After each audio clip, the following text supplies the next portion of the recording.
xafiiska hanti dhowrka guud ee qaranku uu shaqayn la'yahay uu ka shaqayn la'yahay meeshii uu ka shaqaynayay ilaa 1975 xalayna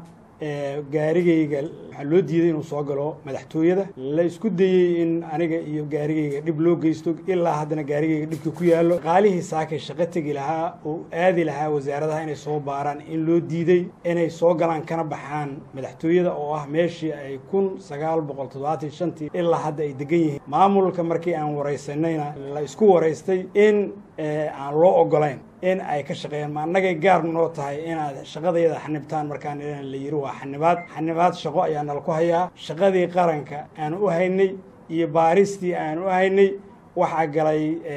hakad baa galay waxaana geliyay maamulka madaxtooyada iyo askarta maamusha